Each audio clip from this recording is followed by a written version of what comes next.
students, I hope you all are doing well.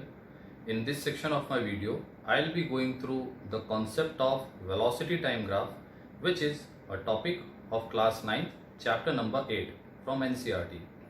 Now, instead of topic which you have studied, that is the distance time graph, which has helped us in calculating the slopes at various positions, we can use the similar concept for calculation of slope.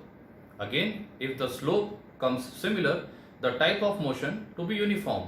Hence, you can simply say that the significances of distance time graph and velocity time graph are quite similar. But here is an important significance of velocity time graph is that if you calculate the net area under curve or the total area covered by a velocity time graph, you can calculate the total distance or displacement traveled by a body, which is an important significance of this particular graph. Now, if you go through this figure, you will observe you have plotted velocity on vertical axis and time, which is in second, in horizontal axis. This curve simply represents a graph plotted using various different values. So, with the help of this graph, you can calculate slope. An important thing is the slope at any instant gives a value of acceleration at that particular instant. Hence, acceleration at any instant can be calculated with the help of this graph. Again, if the slope is coming uniform or it is giving similar values, you can say that the type of the motion is uniform. Now, the third significance, which is very important, we will be going through this illustration with the help of this example. As you can observe, here is a simple curve. Now, the first part of this curve represents that you need to cut this graph into multiple portions and calculating the area of that sections. What I want to say, in order to calculate the net area of this curve, you have to break this curve into different geometrical figures, calculation of individual areas and addition of individual areas. Let us say how many geometrical figures we can calculate here. Just observe this figure.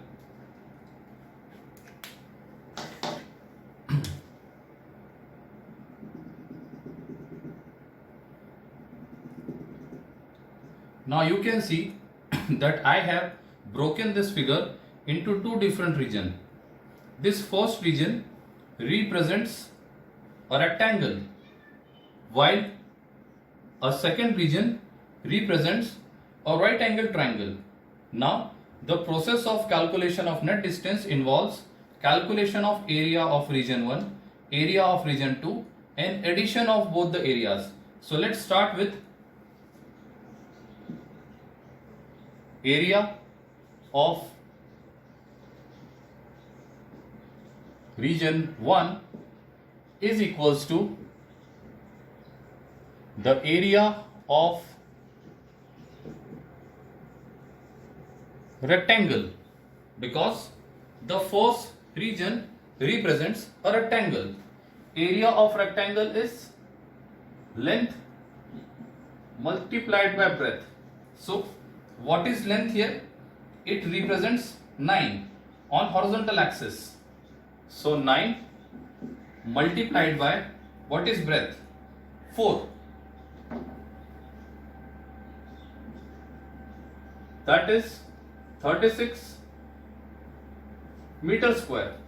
Hence, you have calculated the area of region 1. Similarly, if you observe the region 2, this region 2, that is the remaining part of this figure, represents a right angle triangle. Therefore, area of region 2 is equals to area of right triangle, that is half into base into height. Calculating or substituting the values, half base, again you can observe that the base represents the value on horizontal axis, that is 9.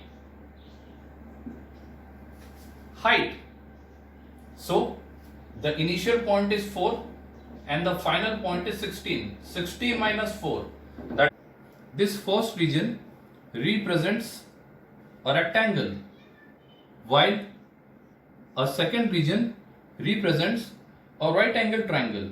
Now the process of calculation of net distance involves calculation of area of region 1, area of region 2 and addition of both the areas. So let's start with area of region 1 is equals to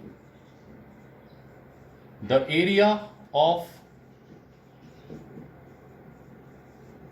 rectangle, because the first region represents a rectangle.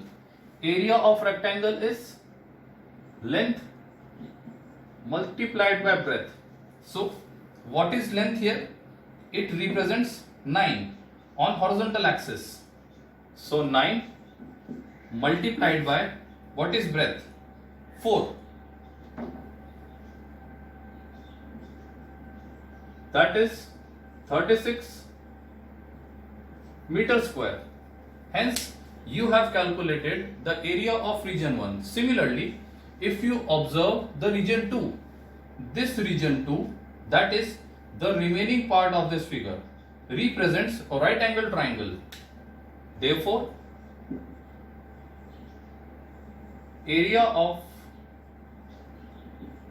region 2 is equals to area of right triangle, that is half into base into height. Calculating or substituting the values,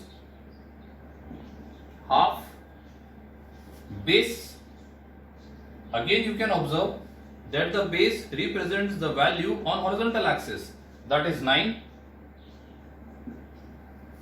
Height, so the initial point is 4 and the final point is 16. 60 minus 4, that is solving. 2 6 are 12, 9 6 are 54 meter square. Hence you can observe that you have calculated area of two different regions. Therefore, total area equals to area of region 1 plus area of region 2. Area of region 1 36 meter square, area of region 2 54 meter square. Adding the two,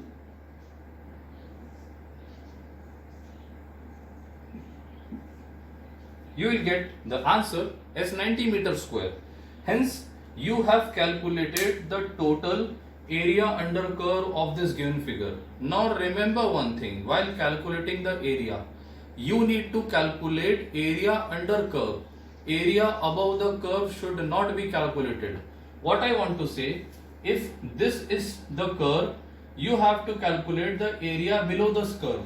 Area above the curve should not be taken into account. This is the important thing which is to be noted under this concept. Again, moving to the concept of total area, as you have calculated the total area as area of region 1 plus area of region 2, that is 54 plus 36 gives a value of 90 meter square. Moving on to the significance, as its significance says that the total area covered by the velocity time graph gives the net displacement of the curve. Therefore, this total area represents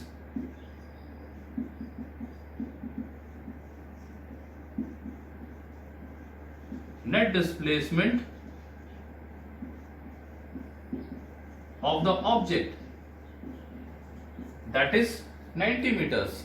Hence, you can say or you can observe that with the help of simply calculating area under curve, you can calculate the net displacement of an object. So, I am repeating this significance, which is very important, and the most major thing is that in order to calculate the total displacement of a velocity time graph, you need to calculate the net area under the curve. So this was actually the whole logic and concept of velocity time graph. I hope you have understood this topic well. Thank you.